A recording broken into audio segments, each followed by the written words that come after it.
School, college, university, job का test, admission का test, दुनिया में जिस तरह के मर्ज़ी आप टेस्ट दे रहे होते हैं, आप उसकी एग्ज़ामिनेशन फ़ी पे करते हैं।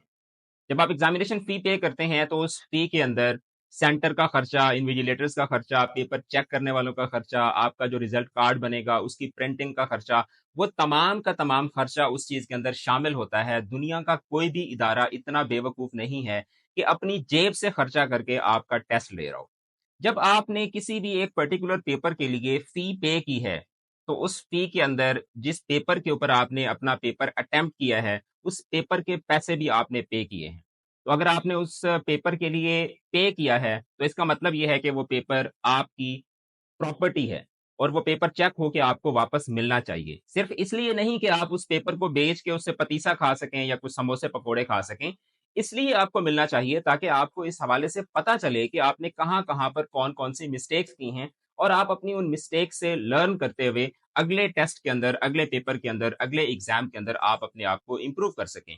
इसका एक दूसरा पहलू ये भी है कि जब इन्विजिलेटर को, पेपर चेक करने वाले को ये पता होगा कि ये पेपर चेक होके जिस बंदे का ये पेपर है उसके पास वापस जाएगा, तो उसके ज़हन के अंदर एक अकाउंटेबिलिटी का फैक्टर आएगा और उसको ये उसके ज़हन के अंदर ये चीज़ मौजूद होगी कि अगर मैंने पेपर को गलत मार्क किया या मैंने इसमें ब्लंडर किया या इसके अंदर मुझसे किसी भी किस्म का कोई गलती हो गई, तो जिस बंदे का पेपर है वो मुझे कन्फ्रंट कर सकता है और वो मुझसे पूछ सकता है कि आपने यहाँ पे मुझे इस सवाल में पर्टिकुलरली इतने नंबर क्यों दिए हैं? और मेरा जो टीचिंग एक्सपीरियंस है, मैंने मुख्तलिफ कॉलेजेस के अंदर, मुख्तलिफ यूनिवर्सिटीज़ के अंदर, जिसमें गवर्नमेंट यूनिवर्सिटीज़ भी शामिल हैं, प्राइवेट यूनिवर्सिटीज़ भी शामिल हैं, बहुत अच्छे-अच्छे इदारों के अंदर मैंने पढ़ाया है।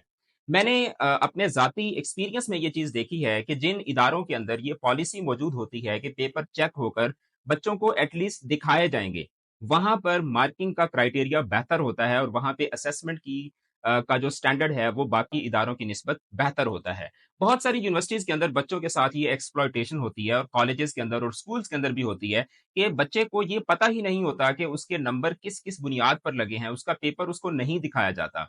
तो मैं सिर्फ़ पाकिस्तान नहीं बल्कि पूरी दुनिया के जितने भी एग्ज़ाम कंडक्टिंग बॉडीज़ हैं, मैं उनसे ये मुतालबा करता हूँ कि आपको ये रूल इम्प्लीमेंट करना चाहिए कि पेपर चेक होकर वापस बच्चों को मिलेंगे ताकि बच्चे अपनी मिस्टेक से लर्न कर सकें और साथ ही साथ जो एग्ज़ामिनेशन का पूरा प्रोसेस है वो ट्रांसपेरेंट हो। आप इस बारे में क्या समझते हैं? आपकी ज़ाती राय क्या है? मुझे कमेंट करके ज़रूर बताइएगा। चैनल को सब्सक्राइब कीजिएगा। बहुत शुक्रिया। खुदा हाफ़िज़।